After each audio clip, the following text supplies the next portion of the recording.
What's up guys, it's Flow Like Scuba. We're playing some more Conquest and Smite, playing solo lane Bologna. So this one's a little weird. We're starting, as you can see, like 7 minutes in the game. I wasn't planning on recording this, and I'm actually doing some post-game commentary on it about a week later. I've kind of been procrastinating to do this, but I thought this was a really good opportunity to talk about proxy farming, because we did a lot of it. We did a lot of it in this game, we did a lot of invading. And so that's awesome. And so we're going to talk about like how to proxy farm, what it is, how to get you ahead, and like when to do it. And so actually right here we're going to pause for a second and we're going to go steal this blue buff. I'm going to disarm this Mulan so she can't hit that blue buff. I'm just going to secure it. So yeah, easy peasy. Dodgy's going to rotate over, she's late. And as you can see, they show up full health and they're going to leave half health. I got Mulan's ult, so that was really good. We're not using the whole video because the beginning of the video I was lagging, and like I said, I wasn't planning on recording this, but there are a bunch of lag spikes and they pause, so it's kind of boring. We do pick up a kill on Mulan early, but it's okay, we're gonna skip all that.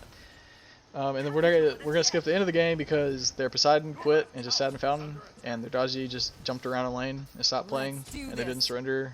And so that's kind of BM of those two to just quit playing the game, but you know, they raged. And there's really nothing that we can do about it. But so let's talk about proxy farming. Proxy farming is you go between your enemy towers and you meet the wave before it gets to the tier 1 tower. You do this when you have a bunch of pressure in lane and when you're looking to rotate or invade their camps. So if your mid needs help, you can, instead of just running straight to mid and losing your farm that you're going to get from that wave, you catch the wave early, you run to mid, and then you gank. And that way you don't get behind. And a way you can see, because a lot of people are confused about where the wave is. So right now I'm going, if you look at my tier 2 tower down on the map, you can see that wave's just crossing it. So we know that their wave is also crossing it, because minion waves spawn at the same time. So that's how you can keep track of when and where those minions are going to be. So blue buff's already down, we invaded. I'm going to this XP camp, and so it's awesome. It's not a huge deal I get this, but it's farm Dodgy can't have, and it's farm I can't have. And now we're going to go to her speed buff, which fortunately it was up. So we're going to take this, and that's even bigger than XP camp, because now she's going to be slow, rotating, and then clearing the waves and everything. Pele's going to go to the blue, and as you can see, I'm actually going to get back to lane in time to catch that next wave that spawns. I didn't miss any farm, and I just got a whole bunch of farm from them for free. And that whole time, like when I ulted at the blue buff, but when I proxied and I was running around stealing all their farm, my ult was up again. And so when I'm playing Bologna and I have ult up, I'm not scared to go do that, because I can just ult over a wall and get away. Let's see. If you don't know about Bologna, I am going to make a Bologna video, probably a bunch of Bologna videos, because I love playing Bologna.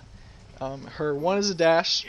It has a cone at the end, and it, like you just saw, I just dashed to cover some distance.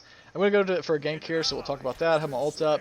Got there a little late. I probably could have rotated early and saved them from dying, but we clean it up here. We get our mid lane caught up a little bit, still a little bit behind, and then we just smack jungler. Right there, and Pele's pushing her lead now. Anyway, so yeah, the one's a dash, it has a cone at the end. If you hit the cone, it's a slow. And once you're Bologna, all of her abilities, you after you use them, you sit in the stance. That's what it's called. And the one is like every third basic attack you take, you absorb it, so you don't take the damage from it. So it's really good for boxing. I just missed it right there. The 2 is a circle, which I think I'm about to use. Nope.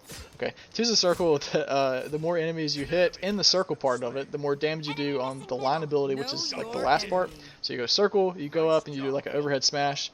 I looked for a proxy there, but I wasn't paying attention and I missed it because it was actually at my tier 1 tower when I poked my head out, and I wasn't following my own advice. I do get to go here and seal this. I am missing a bunch of farm, but it's okay because I'm pretty ahead. I'm 4 levels on her right now. And so when you're in the 2 stance, let's go back to that. You have cleave autos, so you hit more than one target. That's awesome. Her 3 is a line ability. If it hits the enemy on the line part, it's a disarm, so they can't use any abilities. And then after that, it boosts your attack speed. This was before the golden blade buffs. So I think I might start playing with a golden blade and have cleave autos off the 3 and level the 3 first. But as of this recording, I was leveling the 2 first because that's like your wave clear. There it is right there. Her ult is a big jump. You slam a flag in the ground. If you land the flag right on top of an enemy, you stun them. And when you and your allies are fighting, it also has like a area of effect around it in a circle. When you and your allies are fighting in it, it gives you physical protections and power. Well, not physical power, but just power in general. If you're a magic damage dealer or physical. So we get Poseidon here. I think this is the point where he quit. He might come back. I don't know. Let me see. Let's review. Let's see if I need to talk about anything else. That was an awkward pause. We're gonna leave it in here. Anyways, yeah. So I hope you learned something. I hope you learned when to proxy. And if I missed anything, let me know in the comments. This wasn't the best proxying video because it was just kind of unexpected that it was gonna happen. So I would play solo lane a bunch. I'm sure we will get the opportunity to talk about it again. So thanks for watching. And if you have any questions, like I said, let me know in the comments. See you in the next one.